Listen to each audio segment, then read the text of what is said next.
Kalian pasti sering mendengar kata iptek atau teknologi. Tapi kalian tahu nggak sih apa itu iptek? Oke, di sini kita bakal jelasin apa itu iptek. Iptek memiliki arti ilmu pengetahuan dan teknologi. Kata ilmu pengetahuan sendiri dapat didefinisikan sebagai studi sistematis tentang struktur dan perilaku dunia, baik fisik dan alam, melalui pengamatan dan juga eksperimen. Sementara teknologi adalah sebagai sesuatu yang bisa mempermudah kehidupan manusia menjadi lebih praktis, contohnya handphone. Jika digabungkan, iptek merupakan ilmu yang mempelajari tentang perkembangan teknologi berdasarkan ilmu pengetahuan untuk membuat penemuan yang baru atau mengembangkan di bidang teknologi itu sendiri. Ya, perkembangan gadget atau smartphone dari tahun ke tahun semakin canggih dan cepat untuk mempermudah akses bagi si penggunanya. Kayaknya kayak gini dong, udah 4 kameranya. Aku kan gak punya uang nih untuk beli HP kayak kamu.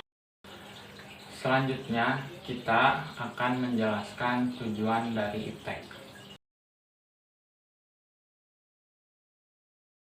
Tujuan iptek adalah untuk memperbaiki kondisi di seluruh aspek kehidupan manusia. Di zaman era digital ini, dengan iptek, kita dapat membuat atau menciptakan suatu teknologi yang canggih untuk mempermudah atau mempercepat aktivitas manusia. Secara umum, apa aja sih tujuan dari iptek? Oke, yang pertama, untuk mempermudah berkomunikasi.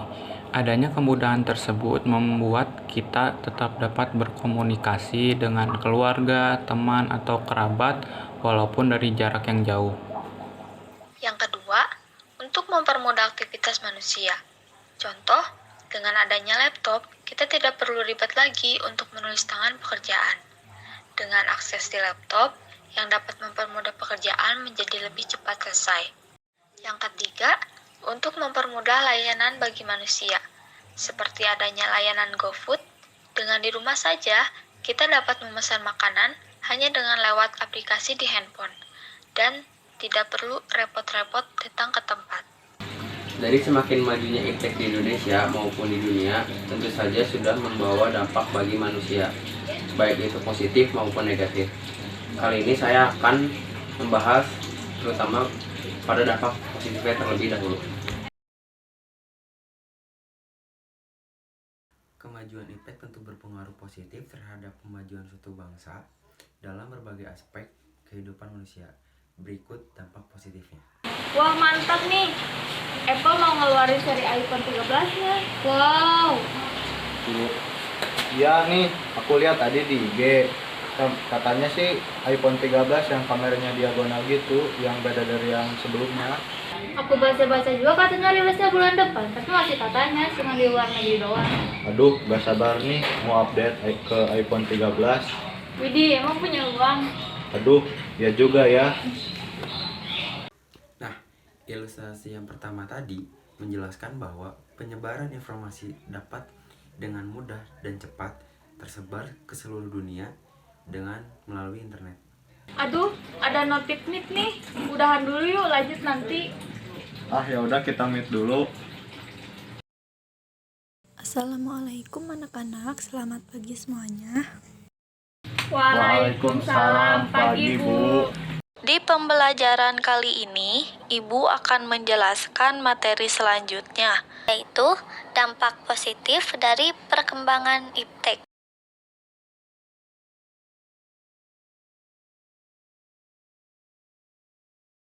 Baik, segitu dulu yang dapat Ibu sampaikan. Semoga kalian mengerti dan paham ya.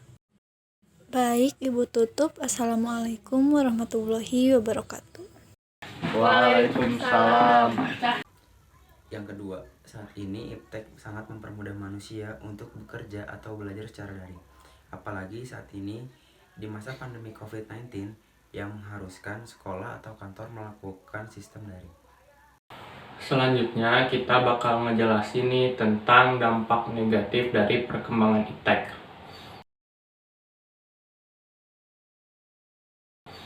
Tak bisa dipungkiri, dengan berkembangnya iptek dapat menimbulkan suatu permasalahan atau beberapa hal yang dapat merugikan orang lain maupun diri sendiri. Terus, apa aja sih dampak negatif dari iptek?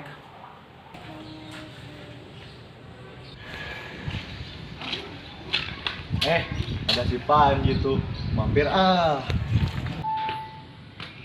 Ji, sendiri aja, nolep ya. Iya nih, nggak tahu lagi pada kemana. Kok murung sih Ji? Cerita tuh. Pusing euy, lu gimana ya?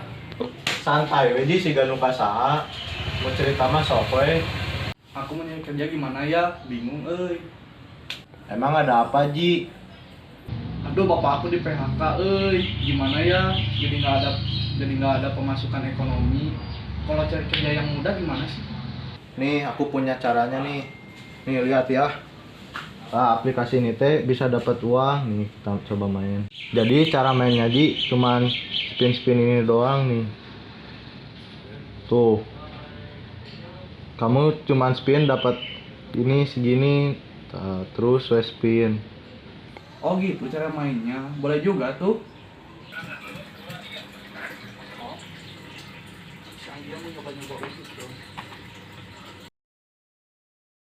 Oh, untuk pelangganan aplikasi tersebut, bagaimana cara yang bisa saya lakukan agar bisa mendapatkan hasil dengan cepat? Baik, saya jelaskan. Setelah Anda mengunduh aplikasi, selanjutnya Anda bisa mendaftarkan diri pada kolom yang terdapat di ujung kanan. Lalu Anda bisa melakukan pembayaran deposit sebagai pemula. Baik, terima kasih, akan saya coba berlangganan dan apakah ini bisa dipastikan saya mendapatkan keuntungan yang lebih besar. Apa baik atau memisahkan? Panji, sedang apa kamu? Enggak Bu.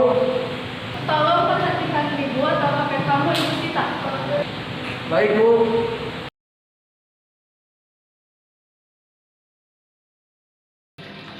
Panji lagi ngapain? Ini Gi, lagi main game ini loh, seru. Game apaan? Sini aku ajarin. Jadi kamu tinggal maininnya, tinggal nyepin doang. Bisa dipilih di sini nanti ada spin 10 kali. Sampai berapa kali ada, bebas semuanya teh. Oh gitu ya, ternyata susah juga ya. Iya emang gitu, harus sering lihat tutorial aja. Panji kamu lagi ngapain? Fit, aku lagi diajarin main game sama si Panji, tau gak? Kok main gituan sih? Itu kan termasuk judi online. Liatin aja, besok aku bilangin ke guru. Jadi saya kesini. Ya Bu. Tahu nggak apa yang kamu lakukan itu merupakan tindak kejahatan dan penyalahgunaan dan bisa ditindak pidana dalam pasal 45 ayat 2 nomor 19 tahun 2019. Baik Bu. Yang pertama, dengan berkembangnya teknologi smartphone yang menghadirkan game online di dalamnya, membuat anak-anak dan remaja lebih senang menghabiskan waktunya dengan bermain game online daripada untuk belajar. 2. Karena perjudian barat di Indonesia merupakan tindakan yang dapat dipidanakan, tetapi karena perkembangan teknologi, banyak situs judi online yang beredar di internet dan membuat orang yang sudah kecanduan berjudi memilih untuk berjudi secara online. Hubungan iptek di berbagai aspek kehidupan, ada apa aja sih?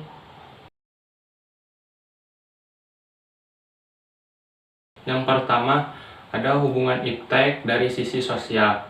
Misalnya, mempermudah komunikasi dari jarak jauh. Yang kedua, berita ataupun informasi dapat dengan mudah diakses dan disebar oleh masyarakat luas. Yang kedua, ada hubungan iptek dengan pendidikan. Misalnya, mudahnya jangkauan pemahaman dari berbagai situs di internet. Yang kedua, luasnya pengetahuan secara nasional maupun internasional. Hubungan iptek dengan budaya, contohnya kebiasaan baru yang dilakukan dari tradisional menjadi modern, yaitu para petani yang dulu bisa melakukan pembajakan sawah secara manual, kini bisa melakukannya dengan mesin traktor. Yang kedua, contohnya hasil karya anak bangsa yang bisa terekspos secara luas dan cepat hingga ke seluruh dunia. Yang terakhir ada hubungan iptek dengan politik. Pada bidang politik, dampak positif yang terjadi dari perkembangan iptek ini adalah adanya kerjasama antara negara-negara yang bisa meningkatkan hubungan diplomatik sehingga menjadi efektif dan efisien. Hubungan IPTEK dengan Pancasila, emang ada? Perkembangan IPTEK tidak boleh sembarangan dilakukan secara semena-mena. Semua memiliki aturan dan standarnya masing-masing. Khususnya di Indonesia, perkembangan IPTEK di Indonesia harus berdasarkan nilai moral dan berlandaskan Pancasila. Negara Indonesia ini berideologi Pancasila, bukan? Mengapa demikian? Mari kita bahas. Bayangkan jika perkembangan IPTEK di Indonesia ini terus-menerus masuk dan tak terkendalikan. Ditambah, kini masyarakat luas hingga anak di bawah umur sudah bisa mengakses internet hingga situs-situs ilegal dari perkembangan IPTEK tersebut. Hubungan IPTEK dengan Pancasila itu merupakan perkembangan teknologi di Indonesia yang mampu memajukan serta mengubah sistem kehidupan masyarakat Indonesia menjadi lebih efektif, terkendali, nyaman, membawa pengaruh baik, dan produktif tanpa menyimpang dari nilai yang terkandung dari Pancasila. Artinya, Indonesia harus bisa memilih teknologi mana yang sesuai dengan ideologi negara, diantaranya sila yang ke-1, sila ketuhanan yang Maha Esa. Proses pengembangan IPTEK tidak dibuat untuk mencederai keyakinan umat beragama dan harus berlandaskan pemikiran rasionalisme yang dimaknai sebagai bentuk syukur kepada Tuhan yang Maha Esa. Sila yang kedua, kemanusiaan yang adil dan beradab.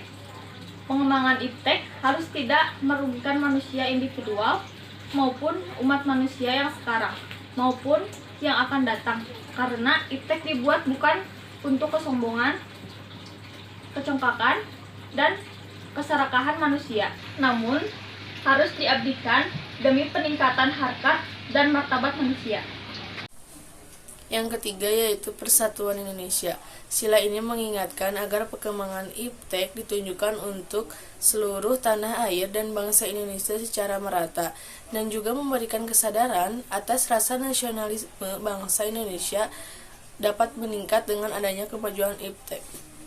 Yang keempat yaitu kerakyatan yang dipimpin oleh hikmat kebijaksanaan dalam permusyawaratan perwakilan. Sila ini menekankan agar membuka kesempatan yang sama bagi semua warga untuk dapat mengembangkan IPTEK dan juga merasakan hasilnya sesuai kemampuan dan keperluannya masing-masing.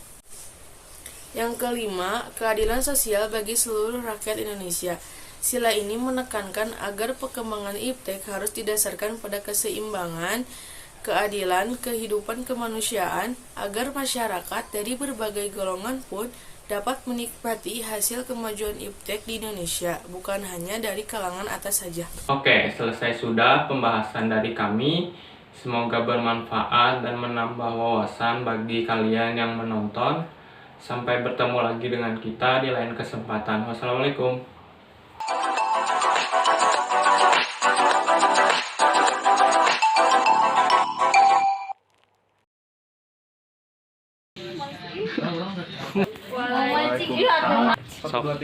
Sok. Sok. Bulan depan. Aduh. Dulu. Santai, wedi santai. Widih, emang punya uang? Ya, enggak sih. Aduh. Tewa.